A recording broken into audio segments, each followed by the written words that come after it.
Hello friends, welcome back to my channel favourite study. तो friends, आज हम लोग करेंगे ईवीएस एनसीईआरटी जो 6, 7, 8 की बुक में दे रखी है, जो हमारे सीटेट एग्जाम जो पेपर 1 के लिए बहुत इंपॉर्टेंट है।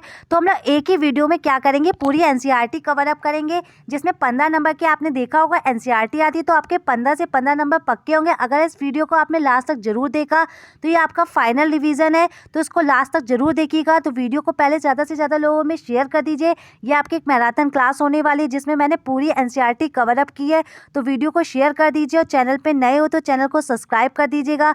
तो स्टार्ट करें आज का सेशन। तो आइए स्टार्ट करते हैं। तो वीडियो को शेयर कर दिया होगा आपने ज़्यादा से ज़्यादा लोगों में, लाइक कर दीजिए सबसे पहले वीडियो को। तो स्टार्ट करते हैं टाइम ना वेस्ट करते हुए।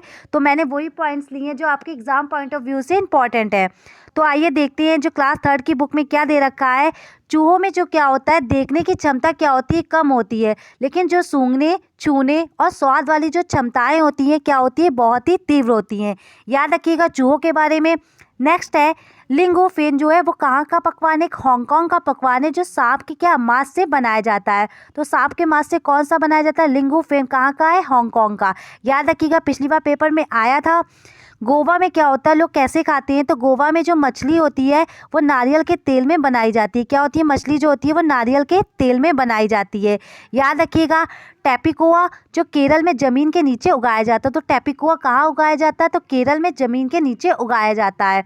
नेक्स्ट है मैना क्या करती है, झटके से अपनी गर्दन आगे पीछे करती है। किससे करती है, झटके से करती है। और जबकि जो उल्लू होता है वो क्या करता है, वो अपनी पूरी गर्दन पूरी रोटेट कर लेता है 360 डिग्री पर। ठीक है, याद रखिएगा मैना और उल्लू के बारे में। उल्लू जो होता है अपनी गर्दन क्या करता है, पीछे तक घुमा सकता है। पक्षी जो होते हैं वो अपनी गर्दन बहुत अधिक हिलाते हैं, क्योंकि क्या होता है, जो पक्षी होते हैं आँखों की जो पुतलियाँ होती हैं उनकी घूम नहीं सकती है, तो क्या करते हैं वो अपनी गर्दन हिलाते हैं, क्योंकि क्या होती है, जो उनकी पक्षियों की जो आँखों की जो पुतली होती है वो क्या करती है, वो घूम नहीं सकती है, इसलिए। नेक्स्ट करते हैं, लिखा हुआ है जो लोग देख नहीं सकते उनके पढ़ने का एक खास तरीका है, जिसे क्या कहते हैं, ब्रेल लिपि कहते हैं। तो ब्रेल लिपि कहा जाता है। नेक्स्ट है ब्रेल एक मोटे कागज पर एक नुकीले औजार से बिंदु बनाकर लिखा जाता है। ब्रेल कागज पर हाथ फेरकर पढ़ा जाता है और उस पर क्या लिखा है। तो जो ब्रेल लिपि थी वो क्या होती है, उन लोगों के लिए थी जो दृष्टिबाधित बच्चे थे, उनके लिए एक ब्रेल लिपि बनाई गई थी, जिसने किसने बनाई थी, लुइस ब्रेल ने बनाई थी, जो फ्रांस देश के रहने वाले थे। और इसकी जो खोज की थी लुइस ब्रेल ने की थी। और ये जो थी 6 बिंदुओं पे आधारित होती है। अगर आपको एक ही सूत्र से 3-4 पॉइंट्स मिले तो आप देखिएगा सीटेट में क्या होंगे, आपको वही 3-4 पॉइंट्स दिए होंगे, तो उसको जरूर याद कर लीजिएगा, बहुत इंपॉर्टेंट है। अगला देखते हैं, असम के बारे में बता रखा है। असम में क्या होती है, बहुत अधिक बारिश होने के कारण क्या होता है, ज़मीन से जो घर होते हैं वो 10 से 12 फुट ऊंचे, मतलब 3 से 3.5 इंच तक बने होते हैं। इन्हें बांस के खंभों पर बनाते हैं, तो बहुत इंपॉर्टेंट है। असम में कैसे घर बनते हैं, ज़मीन से क्या होते हैं 10-12 फुट ऊंचे बनते हैं, क्योंकि वहाँ पे बहुत बारिश होती है और जो बांस के खंभों पे बनाए जाते हैं। याद रखिएगा मनाली में क्या है, नेक्स्ट है वहाँ पे भी बहुत अधिक बारिश होती है। तो क्या करते हैं, वो एक पहाड़ी इलाका है जिसमें आपने घूमा हुई होगा मनाली, तो वहाँ पे क्या होता है, यहाँ पे मकान पत्थर जो होते हैं या लकड़ी के बने होते हैं। याद रखिएगा असम में क्या होते हैं, 10 से 12 फुट ऊंचे घर बनते हैं, जो कि क्या होते हैं, बांस के खंभों पे होते हैं। जबकि मनाली में क्या होता है, वहाँ पे मकान क्या होते हैं, पत्थर और लकड़ी के बने होते हैं। तो आई होप आपका क्लियर हुआ होगा। आगे देखते हैं राजस्थान में कैसे घर होते हैं। तो जो राजस्थान में घर होते हैं वो बारिश जो बहुत कम होती है, इसलिए वहाँ के जो घर होते हैं वो मिट्टी के घरों में रहते हैं लोग, जिसकी जो दीवारें होती है मोटी होती है, मिट्टी से लीप पीट कर उसे सुंदर बनाया जाता है। और घरों की जो छतें होती है वो कटीली झाड़ियों की बनी होती है। तो अब राजस्थान के बारे में याद रखते हैं, वहाँ पे बारिश नहीं होती है तो आपको पता ही होगा। तो वहाँ के लोग कैसे रहते हैं, मिट्टी के घरों में रहते हैं, और उनकी दीवारें जो होती है क्या होती है, मोटी होती है, और घरों की जो छतें होती है वो कटीली झाड़ियों की बनी होती है। नेक्स्ट है जम्मू कश्मीर के बारे में बताया गया है। वहाँ पे चाय को क्या कहते हैं, कहवा कहते हैं। तो लिखा होगा कहवा कहाँ कहा जाता है चाय को, तो जम्मू कश्मीर में कहा जाता है। इसमें क्या होता है, इलायची और बादाम डाले जाते हैं। नेक्स्ट बढ़ते हैं, जो क्लास 4 में चैप्टर 1 दे रखा है, क्या एक वल्लम के बारे में बताया गया। तो वल्लम जो होती है एक प्रकार की लकड़ी की बनी हुई छोटी नाव होती है, ये केरल में चलती है। तो वल्लम के बारे में आ जाए तो बहुत छोटे छोटे पॉइंट दे रखे, बस मैंने वही सेलेक्ट किए जो आपके एग्जाम पॉइंट ऑफ व्यू से इंपॉर्टेंट है। तो वल्लम क्या होगी, अगर आ जाए पेपर में तो क्या होगी, एक लकड़ी की छोटी नाव होती है, कहाँ चलती है, केरल में चलती है। राजस्थान में स्थित रेगिस्तान में बच्चे क्या करते हैं, ऊँट गाड़ी में बैठकर स्कूल पहुंचते हैं। आपने देखा होगा एरिया जो है इसमें रेगिस्तान में क्या होता है, लोग क्या ऊँट गाड़ी का उपयोग करते हैं, कैमल कार्ट का। हाथी के बारे में बताया गया है, देखिए बहुत बार आ चुका है तो उसको ध्यान रखिएगा। इसके 4-5 पॉइंट्स बहुत इंपॉर्टेंट है, मैं आपको समझा देती हूँ। एक बड़ा जो हाथी होता है वो एक दिन में कितनी केजी खाता है पत्तियाँ, तो 100 केजी पत्तियाँ खा लेता है, झाड़ियाँ खा लेता है। तो 100 केजी याद रखिएगा, एक बड़ा हाथी। हाथी बहुत कम आराम करते हैं, तो उनका आराम करने का टाइम होता है 2 से 4 घंटे तक हाथी बस रेस्ट करते हैं। हाथी को पानी और कीचड़ में खेलना बहुत आता है, इसलिए उसके शरीर की ठंडक मिलती है। वो उसमें कीचड़ में उनको खेलना इसलिए पसंद होता है क्योंकि उससे उन्हें ठंडी मिलती है उनके शरीर को। हाथी के बारे में क्या दे रखा, जो हाथी के जो कान होते हैं वो पंखे की तरह होते हैं, और गर्मी लगने पे क्या होती है, हाथी अपने क्या करते हैं, कान हिलाकर उससे हवा करते हैं। 3 महीने का जो हाथी का वजन क्या होता है, 200 केजी होता है। तो याद रखिएगा हाथी का वजन कितना होता है, 300 केजी होता है। और जो उनके पंख होते हैं वो उन्हें गर्मी देते हैं, कीचड़ में खेलते हैं जिससे उन्हें ठंडी मिलती है। और क्या करते हैं, बहुत कम आराम करते हैं, 2 से 4 घंटे सोते हैं। और एक बड़ा हाथी कितनी केजी पत्तियां खा लेता है, तो 100 केजी पत्तियां खा लेता है, याद रखिएगा। और है हाथी के बारे में क्या बता रखा है, हाथियों के झुंड में केवल हथनियाँ और बच्चे रहते हैं। जो उनका झुंड होता है उसमें केवल हथनियाँ और उनके बच्चे रहते हैं। एक झुंड में क्या होता है, 10 से 12 हथनियाँ और बच्चे रहते हैं, ठीक है। जो झुंड होता है उसमें 10 से 12 हथनियाँ और उनके बच्चे होते हैं। जो बुजुर्ग हथनियाँ होती है वो झुंड की नेता होती है, जो सबसे बुजुर्ग होगी वो उसकी लीडर होगी झुंड की। और झुंड में 14 से 15 साल के बच्चे व हथनियाँ रहती हैं। और जो हाथी क्या करते हैं, 14-15 साल तक क्या करते हैं, इस झुंड में रहते हैं, फिर क्या करते हैं, झुंड जोड़कर छोड़ देते हैं और अकेले रहते हैं। केवल 14 से 15 साल तक रहते हैं। तो हाथी के बारे में इतने सारे पॉइंट है, तो इसको आपको याद रखना बहुत ज़रूरी है कि 4-5 पॉइंट ऐसे ही पूछ लेगा, फिर पूछेगा कौन सा सही है कौन सा गलत। तो मैं एक बार फिर से आपका रिवीजन करा देती हूँ। जो बड़ा हाथी होता है वो एक दिन में 100 केजी पत्तियाँ खाता है। हाथी बहुत कम आराम करते हैं, 2 से 4 घंटे सोती है। कीचड़ में खेलना पसंद होता है क्योंकि उससे उनके शरीर को ठंडी मिलती है। और कान को फड़फड़ाते रहते हैं, मतलब जो कान होता है उनके पंखे की तरह काम करते हैं। 3 महीने का जो हाथी होता है वो कितने 200 केजी पत्तियाँ खा लेता है। हाथियों के झुंड में केवल हथनियाँ होती है, और झुंड में क्या होती है, 10 से 12 हथनियाँ उसके बच्चे होते हैं। और जो सबसे बुजुर्ग हथनी होती है वो उसकी नेता होती है। और झुंड में क्या होते हैं, 14 से 15 साल में जो हाथी होते हैं वो झुंड को छोड़कर चले जाते हैं, ठीक है। आगे बढ़ते हैं। खेजड़ी के पेड़ के बारे में बताया गया। जो खेजड़ी का पेड़ जो होता है राजस्थान के जोधपुर के खेजड़ी गांव में मिलते हैं। तो खेजड़ी का जो पेड़ है राजस्थान में भी जोधपुर में खेजड़ी गांव होगा उसमें मिलते हैं। यहाँ के लोग विश्नोई कहलाते थे। जो खेजड़ी गांव के लोग थे उनको विश्नोई कहा जाता था। यहाँ शिकार व पेड़ काटना निषेध होता था, वहाँ पे पेड़ और शिकार हम नहीं कर सकते, जो कि मना था। तो याद रखिएगा, बहुत इंपॉर्टेंट है। तो वीडियो को शेयर करते रहिएगा, बहुत है, सभी बच्चे ज़रूर देखिएगा वीडियो को। आगे खिजड़ी के पेड़ के बारे में बताया गया, यह राजस्थानी इलाके में पाया जाता है, ठीक है। विश्नोई लोग कहलाते हैं वहाँ के लोग। इसे ज़्यादा पानी की ज़रूरत नहीं होती, क्योंकि आपको पता है राजस्थान में पानी नहीं होता, इसलिए ये वृक्ष इसीलिए वहाँ पे उगता है, क्योंकि इसे ज़्यादा पानी की ज़रूरत नहीं होती है। इसका जो हाल दवा, जो इसकी जो वो होती है, जो उसके क्या होती है, दवा में काम आती है। और इसकी लकड़ी में कीड़ा कभी नहीं लगता है। तो छाल होती है वो दवा बनाने के काम में आती है, जो इसकी लकड़ी होती है उसमें कभी कीड़ा नहीं लगता है। खेजड़ी के पेड़ की फलियों की सब्जी बनाई जाती है। इसकी पत्तियों को वहाँ पर रहने वाले जानवर खाते हैं, और इसकी छाया में बहुत से बच्चे खेलते भी है। तो खेजड़ी के पेड़ के बारे में आपको बताना, ये राजस्थान में होता है, इसमें बहुत कम पानी की आवश्यकता होती है।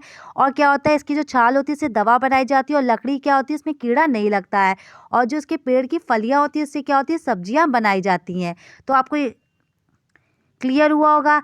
आगे बढ़ते हैं। तो फ्रेंड्स, सेशन अच्छा लग रहा होगा तो वीडियो को शेयर कर दीजिएगा। इसमें मैंने सारे आपके पॉइंट करवाए हैं जो आपके सीटेट एग्जाम में आएंगे। अगर आपने ये पूरी वीडियो देख ली तो आपके 15 नंबर पक्के हैं। तो वीडियो को शेयर करते रहिएगा।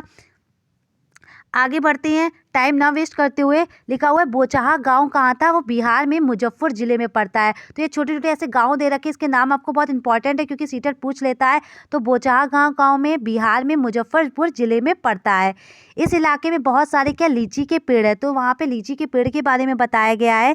तो लीची के जो फूल होते हैं मधुमक्खियों में को लुभाते हैं, ये फरवरी में खिलते हैं, ठीक है। तो फरवरी में जो पेड़ के जो फूल होते हैं लीची के, लीची जो होता है उसके फूल जो होते हैं वो फरवरी में खिलते हैं। अक्टूबर से दिसंबर तक का समय मधुमक्खियों के अंडे देने का होता है, अतः यह मधुमक्खियों के पालन के लिए भी उचित समय होता है। ठीक है, तो मधुमक्खी की उचित समय क्या होता है? अक्टूबर से दिसंबर तक होता है। मधुमक्खियाँ क्या करती है? समूह में कार्य करती हैं और हर छत्ते में क्या होती है? एक रानी मक्खी होती है, वो क्या करती है? अंडे देती है और छत्ते में कुछ नर मक्खी भी होती है। छत्ते में बहुत सारी जो काम करने वाली मक्खियाँ होती है, वो दिन भर क्या करती है? काम करती हैं, शहद के लिए फूलों का रस ढूंढती है। आगे लिखा हुआ है, जब किसी मक्खी को रस मिल जाता है तो वो क्या करती है? एक तरह का नाच करती हैं। उससे दूसरी मक्खियों को पता चल जाता है कि रस कहाँ है, वो बता देती है। उनका साइन होता है। वे रस रस से शहद बनाती हैं और छत्ता बनाना बच्चों को पालना भी ये ना हो, ना छत्ता बने और ना ही शहद। ठीक है, तो ये मधुमक्खियों के बारे में आपको क्लियर हुआ होगा। तो याद रखिएगा, जो मधुमक्खी जो पालन होता था वो बोचहा गांव है जो बिहार में मुजफ्फरपुर डिस्ट्रिक्ट में था। इस इलाके में क्या थी? बहुत सारे लीची के पेड़ थे, जो क्योंकि मधुमक्खियों को क्या होते हैं? लीची के जो फूल होते हैं वो लुभाते हैं, जो कि दिसंबर वो फरवरी में खिलते हैं। और अक्टूबर और दिसंबर का जो समय होता है वो मधुमक्खी पालन का उचित समय होता है, क्योंकि उसी टाइम जो मधुमक्खियाँ होती है वो अंडे देने का होता है टाइम। और मधुमक्खियाँ क्या होती है? वो मतलब अकेले काम नहीं करती, वो ग्रुप में काम करती है, समूह में कार्य करती है। तो रानी जो मधुमक्खी होती है वो अंडे देती है, और जो वर्कर्स मधुमक्खियाँ होती है वो क्या करती है? काम करती है, शहद को इकट्ठा करती हैं। ठीक है, ये सब पॉइंट आपके क्लियर हो गए होंगे। और जो नर मक्खियाँ होती है वो नर मक्खी जो होती है छत्ते के लिए कुछ काम नहीं करती है। सभी जो अब इसके आगे बात करते हैं चींटियों के बारे में। तो चींटियों के बारे में बताया गया है, सभी चींटियों का काम भी बटा होता है। जैसे रानी चींटियाँ अंडे देती हैं, सिपाही चींटियाँ बिल का ध्यान रखती हैं, और मजदूर चींटियाँ बिल तक भोजन ढूंढ कर लाती हैं। और दीमक और तितैये भी इसी तरह के समूह में कार्य करते हैं। तो ये सब समूह में कार्य करते हैं। तो ये क्वेश्चन आता है कि कौन जो है समूह में काम नहीं करता है। तो कौन जो समूह में काम नहीं करता है ये आपको बताना है। बताइए, तो कौन समूह में काम नहीं करता है? तो जो मकड़ी होती है वो समूह में काम नहीं करती है। क्वेश्चन सीटेट में पूछा गया, तो याद रखिएगा, चींटियाँ, मधुमक्खी, ये सब समूह में काम करती हैं। ठीक है, आगे बढ़ते हैं। आगे लिखा हुआ है चैप्टर 6 में दे रखा है गांधी धाम के बारे में। लिखा हुआ है गांधी धाम अहमदाबाद में और वलसाड़ गुजरात में है। तो गांधी धाम कहाँ पे? अहमदाबाद में, और वलसाड़ का है गुजरात में, याद रखिएगा। और कोझिकोड का है केरल में। मैंने कहा ना, छोटे छोटे पूछ लेता है कि ये स्टेट कहाँ पे पाया है, तो ये आपको बताना होगा। तो ये सब याद रखिएगा। और मडगांव जो है गोवा राज्य में स्थित है। गोवा से केरल तक के रेल के रास्ते में कितने? 92 सुरंगें और 2000 पुल है, जो आपके एग्जाम पॉइंट ऑफ व्यू से बहुत इंपॉर्टेंट है। सब देख लीजिएगा। अगर आपको बताइएगा, अगर आपको वीडियो का लिंक मुझे शेयर करना हो पीडीएफ का, तो मुझे बता दीजिएगा, मैं उसको टेलीग्राम पे शेयर कर दूंगी। आगे देखते हैं। तो गोवा में क्या होता है? केरल के जो रेल के रास्ते होते थे उसमें कितनी? 92 सुरंगें और 2000 टनल पाए जाते थे। ठीक है, आगे मलयालम में माँ की बड़ी बहन को वली अम्मा और नानी को अमुम्मा कहते हैं। तो मलयालम में जो माँ होती थी की बड़ी बहन को क्या कहते थे? वली अम्मा, और नानी को अमुम्मा कहते थे। आगे बढ़ते हैं। केरल में कई भागों में एक जगह से दूसरी जगह जाने के लिए क्या होता था? फेरी और अन्य तरह की नावों का इस्तेमाल किया जाता है। तो एक वल्लम भी आपको केरल के बारे में बताया था। वल्लम जो चलती है वो कहाँ? केरल में चलती है। और जिसमें फेरी है ये भी एक तरह की नाव होगी, जो कि कहाँ चलती है? केरल में, जिसका यूज़ क्या किस लिए किया जाता था? एक जगह से दूसरे जगह जाने के लिए। तो फ्रेंड्स, वीडियो को शेयर करना मत भूलिएगा। मैंने सभी प्रीवियस ईयर के पेपर भी करवा दिए, उसको आप मेरे देख सकते हैं। लिंक मैंने आज डाली है, आप वहाँ जाके देख सकते हैं। सारी सीटेट पेपर 1, सीटेट पेपर 2 की जो भी सीडीपी ईवीएस सबकी मैंने साइंस की करवा रखी है। कंप्लीट प्लेलिस्ट बनी हुई है, आप उसको चेक कर सकते हैं मेरे उसमें जाके। आगे कर्णम मल्लेश्वरी, जो कि बहुत इंपॉर्टेंट है आपके एग्जाम पॉइंट ऑफ व्यू से, तो याद रखेंगे इनके बारे में सब कुछ। तो कर्णम मल्लेश्वरी एक वेट लिफ्टर है, जो कि आंध्र प्रदेश की रहने वाली है। इन्होंने भारत के बाहर कितने? 29 मेडल जीते हैं। इनके पापा पुलिस हवलदार है। जब ये 12 साल की थी तभी से वजन उठाने का कार्य करने लगी। अब से एक बार में 130 केजी वजन उठा लेती हैं। तो क्या क्या पूछा जाता है? कर्णम मल्लेश्वरी क्या थी? तो एक वेट लिफ्टर थी। कहाँ की रहने वाली थी? तो आंध्र प्रदेश की रहने वाली थी। आगे पूछता है कि इन्होंने कितने अंतर्राष्ट्रीय मेडल जीते? तो 29 मेडल जीते हैं। इनके जो पापा थे वो पुलिस हवलदार, और जब से 12 साल की थी तब से क्या कर रही थी? वजन उठाने का अभ्यास कर रही थी। अब से एक बार में इन्होंने 130 केजी का वजन उठा सकती हैं। क्या करती है? एक बार में कितना? 130। और जो इनकी 4 बहनें वो भी वेट लिफ्टिंग का कार्य कर रही हैं। तो ये सब इंपॉर्टेंट है, ध्यान रखिएगा। ये सब 4-5 पॉइंट आते हैं। आगे पढ़ते हैं। उत्तरांचल के बारे में क्या दे रखा है? उत्तरांचल में पहाड़ों के बीच में एक ऐसी ही जगह है जहाँ फूली फूल होते हैं। तो फूलों की घाटी कहाँ है? तो कि उत्तरांचल में है। तो पहाड़ों के बीच क्या फूली फूल है, तो वहाँ फूलों की घाटी कहाँ होती है? उत्तरांचल में, याद रखिएगा। ये बहुत इंपॉर्टेंट है। मधुबनी पेंटिंग के बारे में एक क्वेश्चन हमेशा आता है। तो बिहार में मधुबनी नाम की एक जिला है। तो बिहार से मधुबनी से बाहर से याद रख सकते हैं बिहार है। त्योहारों खुशी के मौक़ों पे वहाँ घर की दीवारों पे और आंगन पे चित्र बनाए जाते हैं, जो पेंटिंग की जाती है वहाँ पे त्योहारों पे, तो मधुबनी पेंटिंग जिसे कहा जाता है, जो मधुबनी बिहार में है, स्टेट में। तो इस तरह के चित्रों में इंसान, जानवर, पेड़, फल, फूल, मछलियाँ और अन्य जीव जंतु के साथ में बनाई जाती है। जो पेंटिंग की जाती है उसमें सभी जानवर, फूल, पत्ती, मछलियाँ सब बनाए जाते हैं। यह चित्र पिसे हुए चावल के घोल जो बनाई जाती है मधुबनी पेंटिंग, जिसमें उसमें पिसे हुए चावल के घोल से में रंग मिलाए जाते हैं, और ये रंग भी कुछ इस तरह होते हैं। उन्हें बनाने के लिए नील, हल्दी, फूल, पेड़ों के रंग, नेचुरल कलरों का जो होता है यूज़ किया जाता है, जिसको पेंट किया जाता है, जो पेंटिंग बनाई जाती है। ठीक है, ध्यान रखिएगा बिहार के बारे में। बिहार में मधुबनी पेंटिंग होती है। इसमें क्या होता था, इसलिए कब कहे त्योहारों की खुशी के लिए बनाई जाती थी। और इसमें क्या होता था, इंसान, जानवर, पेड़, फूल, पक्षी, मछलियाँ सभी के चित्र बनाए जाते थे। और ये कैसे बनाई जाती थी? पिसे हुए चावल के घोल में क्या होते थे, नेचुरल कलर मिला के बनाई जाती थी। तो आई होप आपका क्लियर होगा। आगे बढ़ते हैं। तो फ्रेंड्स, वीडियो अच्छा लग रहा होगा तो लाइक शेयर जरूर करिएगा। ये आपका लास्ट है, पेपर के टाइम इसको जरूर देख के जाइएगा, आपका फाइनल रिवीजन होगा। तो अगर आपने ये वीडियो देख लिया, मैं आपको बार बार बता रही हूँ, बहुत इंपॉर्टेंट है। पूरे 15 नंबर आपके यहीं से आएंगे, तो इस वीडियो को मत छोड़िएगा और ज़्यादा से ज़्यादा लोगों में शेयर करिएगा, बहुत इंपॉर्टेंट है। आगे बढ़ते हैं और सब्सक्राइब जरूर कर लीजिएगा चैनल, क्योंकि मैंने सारे प्रीवियस ईयर के पेपर भी करवा रखे हैं सीटेट के, जो आपके एग्जाम पॉइंट ऑफ से बहुत हेल्प करेंगे। जब आप पेपर जाएंगे तो आपको उसकी असली कीमत पता चलेगी।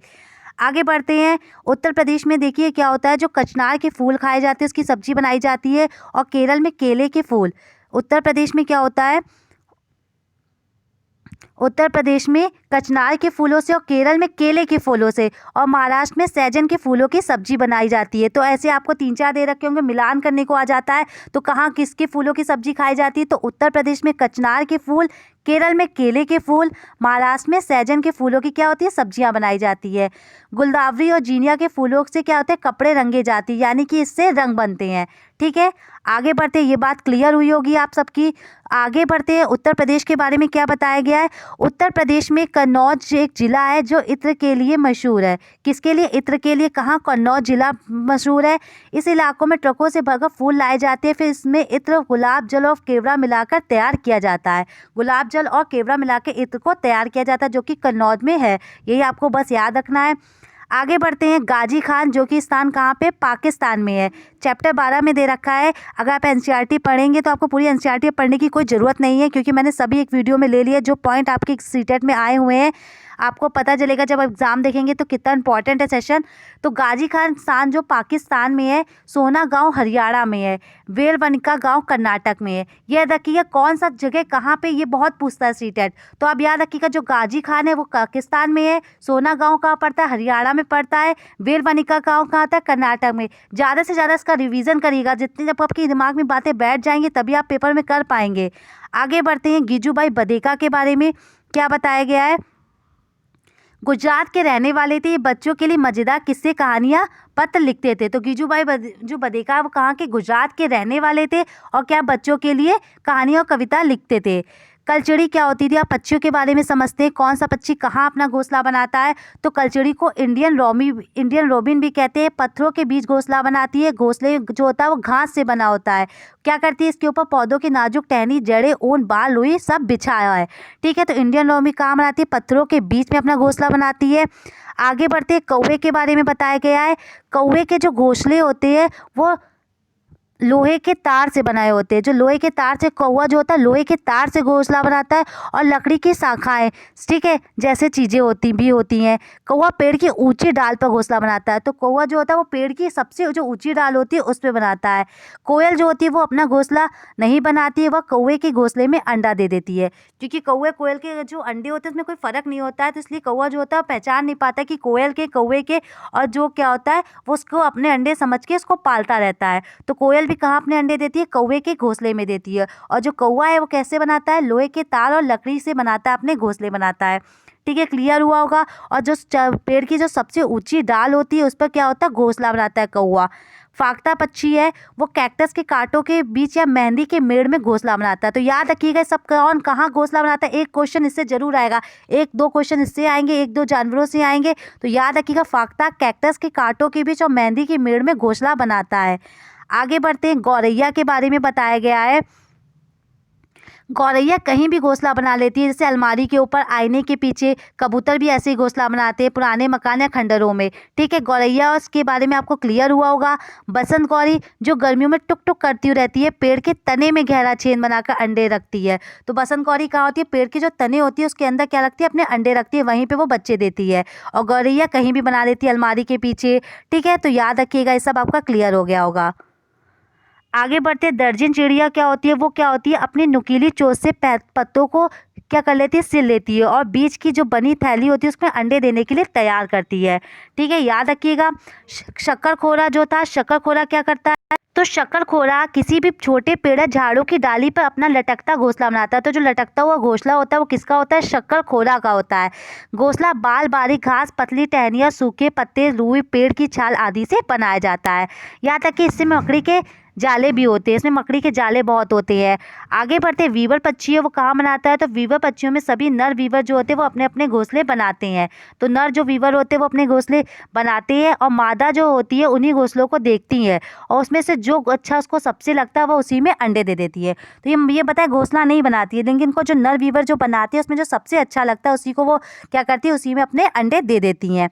पक्षियों के भी कई दुश्मन हैं, मनुष्य और दूसरे जानवर भी, जैसे कौवे, गिलहरी, बिल्ली और चूहे मौका देखते ही अंडे चुरा लेते हैं, कई बार घोंसले को भी तोड़ देते हैं। यहाँ पे आगे बढ़ते हैं।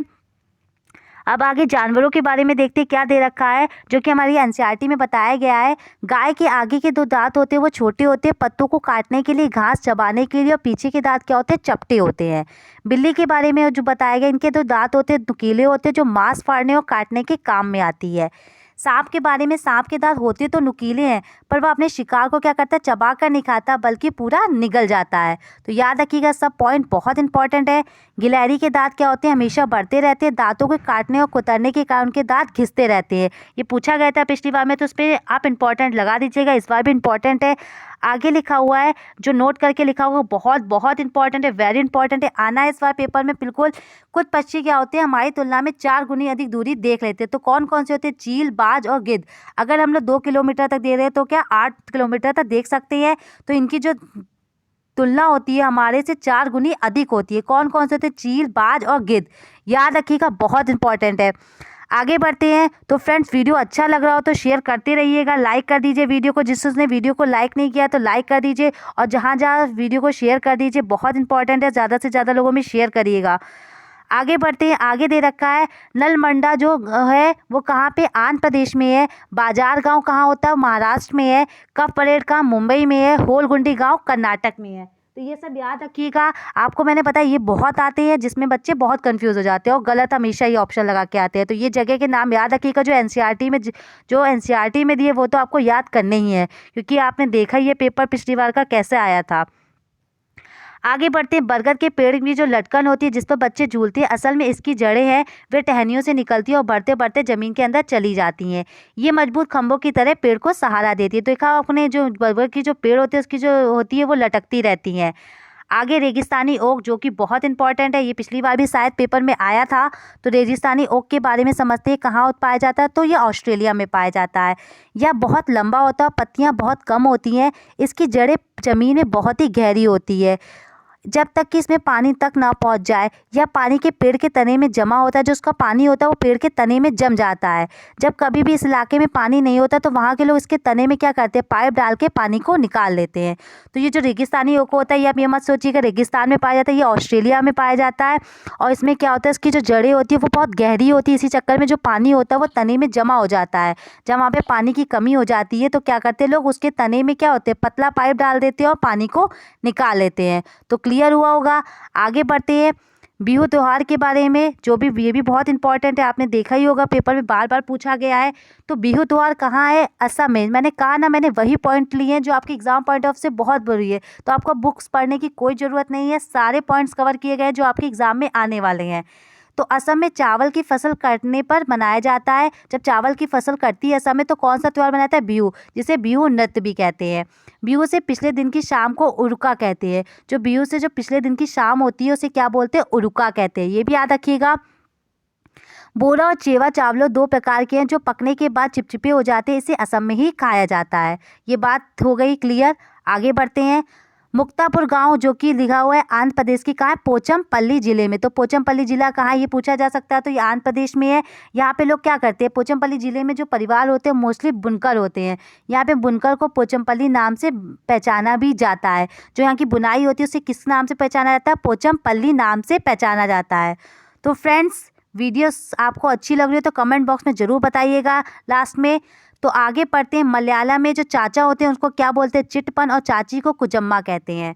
चेन्नई से कोची ट्रेन से जो जाते हैं तो हमें कितना टाइम लगता है? तो 12 घंटे, जो कि आपके एनसीईआरटी में दे रखा है। यही क्वेश्चंस आते हैं। क्या करें, जो एनसीईआरटी में दे रखा है वो आपको पढ़ना ही है, क्योंकि यही क्वेश्चंस एग्जाम में आते हैं। आगे आबू धाबी के बारे में लिखा है, जो कि आपका पिछले साल भी पेपर में आया था। रेगिस्तानी इलाके में है। वैसे भी रेगिस्तान में बारिश नहीं होती है। यहाँ पानी बहुत कीमती है। यहाँ ना बारिश है, ना ही नदियाँ हैं, ना झील है, ना तालाब है। ज़मीन के नीचे भी वहाँ पानी नहीं है। यहाँ की जो स्थानीय लोक भाषा है वो अरबी है।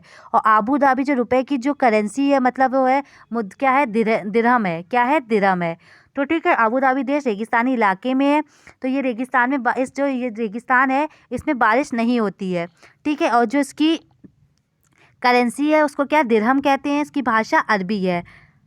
क्लियर हुआ होगा। आगे बढ़ते हैं। लेकिन वहाँ रेतीली, इसके बारे में और दे रखा है कि यहाँ पे रेतीली ज़मीन के नीचे तेल होता है, इसलिए तो वहाँ पेट्रोल जो है आसानी से मिल जाता है। और यहाँ पे इतना पेट्रोल है कि यहाँ पे पानी जो है वो भी पेट्रोल सस्ता है, पानी महंगा है। तो वहाँ पे पेट्रोल इतनी ज़्यादा है तो कि पानी की कीमत इतनी ज़्यादा है कि पेट्रोल भी सस्ता है पानी की तुलना में। अबू धाबी में सिर्फ खजूर के ही पेड़ दिखाई देते हैं। वहाँ पे ज़्यादातर आपको किसके? खजूर के, मतलब डेट के पेड़ दिखाई देंगे, क्योंकि वही एक ऐसा पेड़ है जो वहाँ उग सकता है। इतने रेगिस्तानी इलाके में पानी की इतनी कमी है। देख रहे हैं कि आप वहाँ पे जो पेट्रोल है वो इस पानी से भी ज़्यादा सस्ता है। आगे वहीदा प्रिज्म जो थी, जो हमारी लेफ्टिनेंट कमांडर है, वे भारतीय नौसेना में डॉक्टर है। तो वहीदा प्रिज्म के बारे में पूछा जा सकता है सीटेट में कि जो थी कौन थी? तो ये थी एक डॉक्टर है, नौसेना में समुद्री जहाज पर काम करने वाली गिनी चुनी महिलाओं में से एक है। लेफ्टिनेंट कमांडर है जो भारतीय नौसेना में क्या है? डॉक्टर है। ये पहली महिला है जिसने पूरी इस परेड को कमान संभाली है। ये एक पहली महिला है। ये जम्मू कश्मीर के कहाँ? राजौरी जिले में कौन से? थाना मंडी गांव में रहती हैं। ठीक है, तो कहाँ से? राजौरी जिले है, जो कि कहाँ? थाना मंडी, जम्मू कश्मीर में है। प्रिज्म से तात्पर्य है कि वो 7 रंग में दिखलाता है। आगे बढ़ते हैं। एक पुल बताया गया है, जो स्किटुपो पुल होता है वो कहाँ के? लद्दाख में होता है। लोग यूज़ करते हैं। लद्दाख में माँ को आमाले और पिताजी को आबाले कहते हैं। ठीक है, याद रखिएगा। आगे बढ़ते हैं। जो क्लास 5th की बुक में दे रखी है, आगे देखते हैं। क्लास 5th की जो दे रखा है, चींटियाँ कुछ ऐसे ज़मीन पर छोड़ती हैं जिसे सूंघ कर क्या करते हैं? वे एक दूसरे के पीछे चलती हैं। तो चींटियाँ जो होती हैं वो क्या करती हैं? ज़मीन पर कुछ छोड़ती जाती हैं, जिससे क्या होता है जो आगे की चींटियाँ होती हैं उसको फॉलो कर लेती हैं, उनकी सूंघ कर उसे कि चींटियों का ग्रुप जा रहा है। मच्छर कैसे अपनी चीज़ों को पहचानते हैं? अपने पैरों के तलवे की गंध और हमारे शरीर की गर्मी से हमें ढूंढ लेते हैं। रेशम का कीड़ा अपनी मादा को अपनी गंध से कई किलोमीटर दूर से पहचान लेता है। आगे लिखा हुआ है, जो सड़कों पर कुत्तों की जगह जो होती है वो बटी होती है। एक कुत्ता दूसरे कुत्ते के मल मूत्र की गंध से जान लेता है कि इसके इलाके में बाहर का कुत्ता आया था। तो किससे जान लेता है? उसकी मल मूत्र की गंध से वो पहचान जाता है। जो दिन में जागने वाले होते हैं, काफ़ी बार सीटेट में आया है क्वेश्चन, तो दिन में जागने वाले जो जानवर होते हैं वो कुछ ही रंग देख पाते हैं, जबकि रात में जागने वाले जानवर सफ़ेद और काली चीज़ें ही देखते हैं, जैसे उल्लू, चील, बाज और गिद्ध, जो कि मैंने आपको बताया कि हमसे 4 गुना ज़्यादा देख पाते हैं। और वो चीज़ें जो हम 2 मीटर में देखते हैं वो क्या? वही चीज़ 8 मीटर की दूरी तक देख लेते हैं। सांप के बारे में बताया गया है कि सांप के जो होते हैं वो कान नहीं, बाहरी कान नहीं होते हैं। ज़मीन पर कुछ कंपन को ही वो सुन पाते हैं। सांप के कान नहीं होते, वो कंपन से चीज़ों को सुन पाते हैं। जंगल में ऊंचे पेड़ पर बैठा लंगूर पास आने वाली मुसीबत, जैसे शेर, चीता को देखकर एक खास आवाज़ निकालकर अपनी साथियों को संदेश दे देता है। इस काम के लिए पक्षी भी खास आवाज़ें निकालते हैं। जब कोई घटना होने वाली होती है तो उनको पहले से वो अलर्ट हो जाते हैं, जिससे वो और जानवरों की मदद कर सकते हैं। मछलियाँ भी कैसे खतरे की चेतावनी एक दूसरे को बिजली तरंगों से देती हैं। ठीक है, ये बात क्लियर हुई होगी। डॉल्फिन भी जगह जगह पे तरह तरह की आवाज़ें निकालती हैं और एक दूसरे से बात करती रहती हैं। ठीक है, आगे जो स्लॉथ के बारे में बताया गया है, तो देखते हैं क्या बताया गया है। ये भी बहुत इंपॉर्टेंट लगा लीजिएगा। तो जिसमें बहुत सारे पॉइंट्स हैं उसको जरूर देखा करिए। सीटेट में क्या होता है 5-6 पॉइंट्स आते हैं, उसमें आपको क्लियर करना होता है। तो ये भालू से जैसा दिखता है, तो सबसे पहला पॉइंट हो जाएगा भालू जैसा दिखता है पर भालू नहीं है। और ये कितने घंटे सोता है? 17 घंटे सोता है, वो भी पेड़ों में उल्टे से लटक है, मस्ती में सोता रहता है। फिर जिसमें पेड़ पर रहता है उसी के पत्ते खा लेता है, इसलिए कुछ कहीं जाने की उसकी ज़रूरत नहीं पड़ती। जब अपने पेड़ की सारी पत्तियाँ खा लेता तो क्या करता है, वो फिर अपने पास के पेड़ पर आ जाता है और 40 वर्ष अपने पूरे जीवन में से मुश्किल 8 पेड़ों पर घूम पाता है। ठीक है, ये सप्ताह में एक बार ही शौच के लिए नीचे उतरता है, बहुत आलसी होता है। और कितने घंटे सोता है? ये 17 घंटे सोता है, पूरे 40 साल के जीवन में अपने 8 पेड़ों पे ही गुजार देता है और उल्टा करके सोता है। आगे बाघ के बारे में बताया गया है। तो फ्रेंड्स, वीडियो अच्छा लग रहा हो तो लाइक शेयर करते रहिएगा। तो मैंने आगे बताते बाघ के बारे में। बाघ क्या करता है, अंधेरे में हमसे 6 गुना ज़्यादा बेहतर देख सकता है, जबकि गिद्ध जो थी वो 4 गुना देख सकते थे। बाघ की जो मूंछें होती थी हवा में हुए कंपन को भाप लेती हैं और उसे शिकार की बिल्कुल सही स्थिति पे पता चलता है। इससे अंधेरे में भी वो रास्ता उसको मदद मिलती है। तो बाघ जो होते हैं उनसे 6 गुना बेहतर देख सकते हैं और जो उनकी मूंछें होती है वो हवा में हुए कंपन को भी भाप लेती है। बाघ जो होते हैं मौके के अनुसार अपनी आवाज़ क्या होता है बदल लेता है। बाघ का गुर्राना 3 किलोमीटर तक सुनाई पड़ता है, उसकी जो आवाज़ होती है वो 3 किलोमीटर तक सुनाई पड़ती है। बाघ भी क्या करते हैं, अपने इलाके में मूत करके अपनी गंध को छोड़ते जाते हैं। यह इलाका कई किलोमीटर से बड़ा हो सकता है। एक बाघ दूसरे बाघ की मूत की गंध को झट से क्या कर लेते हैं, पहचान लेते हैं। बाघ हवा में पत्तों के हिलने और शिकार की झाड़ियों से हिलने हुई आवाज़ में क्या कर लेता है, अंतर भी भाप लेता है। इतनी जल्दी वो बारीकी से अंतर भापता है कि कोई शिकार करने आया, पत्तों के हिलने की आवाज़ वो सबको भाप लेता है। उसके दोनों कान बाहर की आवाज़ इकट्ठा करने के लिए अलग अलग दिशाओं में क्या करते हैं, घूम भी जाते हैं। तो ये बाघ के बारे में क्लियर हुआ होगा। आगे बढ़ते हैं। आगे दे रखा है एनसीईआरटी में, हमारे देश की सरकार इन्हें बचाने के लिए क्या करी, बहुत से जंगलों को सुरक्षा दे रही है। जैसे कि उत्तराखंड का जो जिम कॉर्बेट नेशनल पार्क है, जो कि सबसे पुराना नेशनल पार्क है, तो उसको और राजस्थान का जो भरतपुर जिले में घाना नेशनल पार्क है, उसको क्या कर दिया, वहाँ पे शिकार मना कर दिया कि वहाँ पे भी कोई शिकारी, जिसको सरकार ने अपने उसमें ले लिया है, जिसमें शिकार करना मना हो गया है। आगे बढ़ते हैं। सांप के बारे में बताया गया है, जो कि बहुत इंपॉर्टेंट है आपके एग्जाम पॉइंट ऑफ व्यू से। तो पहले सबसे पहले वीडियो को आप शेयर कर दीजिए, वीडियो को शेयर कर दीजिए ज़्यादा से ज़्यादा लोगों में। पहले जो शेयर कीजिए और वीडियो को लाइक कर दीजिए, बहुत हेल्पफुल है आपके लिए वीडियो। मैंने पूरी जितने भी पॉइंट है सब एक ही वीडियो में करवा रही हूँ, तो आपको इससे कहीं बाहर जाने की कोई वीडियो देखने की कोई ज़रूरत नहीं है। तो आगे सांप के बारे में क्या बता रखा है कि सांप जो होता है उसकी जाति जो होती है उसको क्या बोलते हैं, कालबेलिया कहते हैं। याद रखिएगा। नागोफन ऐसी डिज़ाइन रंगोली जो कढ़ाई और दीवारों को सजाने के लिए कहाँ बनाई जाती है, सौराष्ट्र, गुजरात और दक्षिण भारत में। याद रखेंगे। बीन, तुम्बा, खजरी और ढोल। बीन पार्टी में बाजे ढोल की आवाज़, बाकी तीनों जो बाजे होते हैं वो सूखी लौकी से बनाए जाते हैं। याद रखिए, जो बीन होती है किससे बनाई जाती है, सूखी लौकी से बनाई जाती है। हमारे देश में जो पाए जाने वाले सांपों में केवल 4 प्रकार के जो होते हैं वो जहरीले सांप होते हैं। तो नाम याद रखिएगा, ये बहुत इंपॉर्टेंट है। नाग, करैत, दुबोया, अफाई। नाग, करैत, दुबोया और अफाई है। सांप जब किसी को काटता है तो उसके जो 2 खोखले जहर वाले दांतों से उस व्यक्ति के शरीर में जहर चला जाता है। इस जहर से बचने का एक ही उपाय है, जो व्यक्ति को सांप काटता है उसे तुरंत जहर के असर को ख़त्म करने के लिए दवाई जो कि सीरम दी जाए। या सीरम सांप की क्या होती है, जहर से ही बनाई जाती है। तो एक क्वेश्चन आ चुका है सीटन में कि पूछता है कि जो सांप के जो कौन से जो काटते हैं, तो 4 होते हैं, तो 4 नहीं 2 खोखले दांत होते हैं, याद रखिएगा। और जो उसकी जो काटने की जहर निकालने की जो दवाई होती है वो उसी के जहर से बनाई जाती है, जिसे सीरम कहते हैं। ठीक है, क्लियर होगा। जो 4 जहरीले सांप जो हमारे देश में पाए जाते हैं कौन कौन से, नाग, कुरैत, दुबोया और अफाई। ठीक है, आगे बढ़ते हैं। जो चैप्टर 3 दे रखा है 5th एनसीईआरटी में, उड़ीसा के कालाहांडी जिले में सबसे अधिक चावल पैदा किए जाते हैं। कहाँ पे, उड़ीसा का जो कालाहांडी जिला है वहाँ पे सबसे अधिक चावल की पैदावार होती है। और दूसरे राज्यों में वहाँ पे इतना चावल होता है कि दूसरे राज्यों में बेचा जाता है, लेकिन तब भी वहाँ पे गरीबी बहुत है।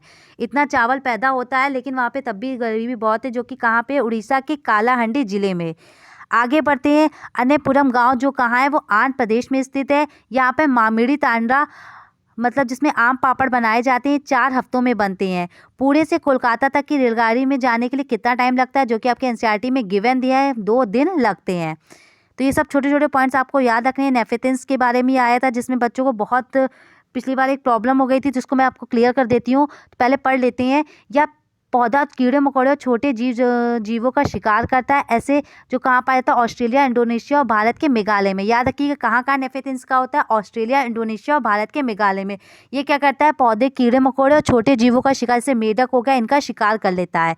इसका आकार लंबे घड़े जैसा, घड़े के टाइप में आकार होता है। इसके ऊपर पत्ती का ढक्कन लगा होता है। ठीक है। घड़े में खास खुशबू निकलती है जिसकी वजह से कीड़े जो होते हैं उसके किस चले आते हैं, तो उसकी स्मेल होती है, ना कि वो साउंड करता है। ठीक है, ये याद रखिएगा, बहुत कंफ्यूजन हुआ था पिछली बार।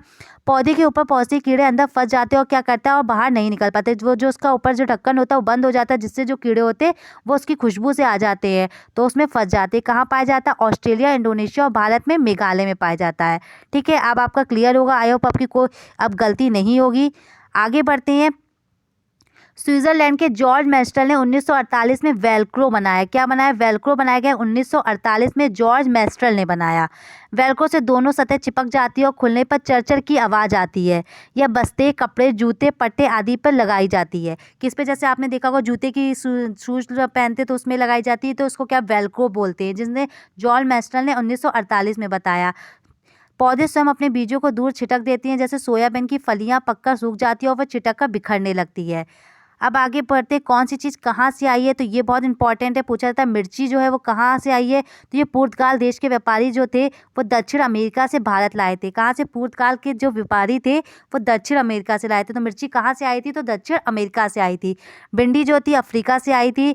गोभी और मटर जो थी यूरोप से आई थी। भिंडी अफ्रीका से, गोभी मटर यूरोप से, सोयाबीन कहाँ से? चीन से आया था। याद रखिएगा, तो मिर्ची आई थी दक्षिण अमेरिका से, भिंडी आई थी अफ्रीका से, और गोभी और मटर यूरोप से, और सोयाबीन चीन से आई थी। ठीक है, आगे बढ़ते हैं। एक तालाब के बारे में बताया गया है चैप्टर 6 में। एनसीईआरटी में 650 साल पुराना तालाब था जिसको घरसी सर नामक तालाब जो है वो कहाँ? जैसलमेर के राजा घरसी ने बनवाया था, इसीलिए कि घरसी सर नामक उसका नाम पड़ गया। इसके दोनों तरफ पक्के घाट, सजे हुए बरामद कमरे, बड़े हॉल आदि थे। मीलों तक फैले इस घरसी सर में बारिश का पानी क्या होता था? इकट्ठा हो जाता था। जब यह लबालब भर जाता था तो पानी बहाकर नीचे बने हुए तालाब में चला जाता था। ठीक है, तो क्लियर होगा। और ये जो तालाब था 9 तालाब से जुड़ा था और पानी की कोई भी इससे परेशानी नहीं होती थी। तो ऐसे बना था, इसमें 9 तालाब एक दूसरे से जुड़े हुए थे। आगे बढ़ते अल-बुरुनी के बारे में।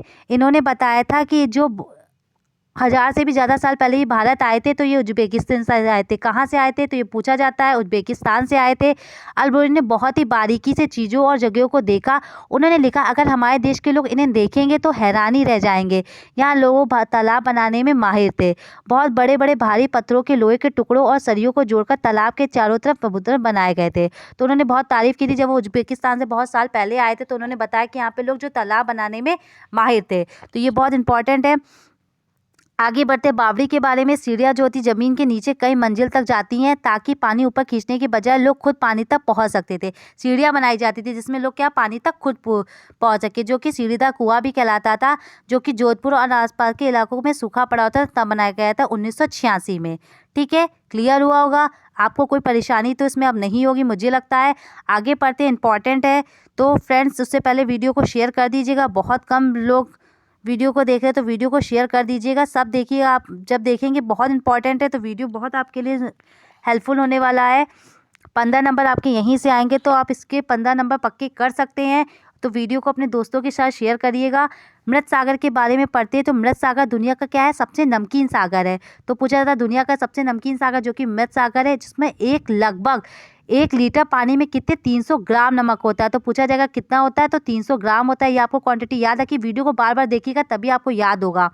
मृत सागर से हम ऐसे तैर सकते हैं जैसे आराम से लेटे हो।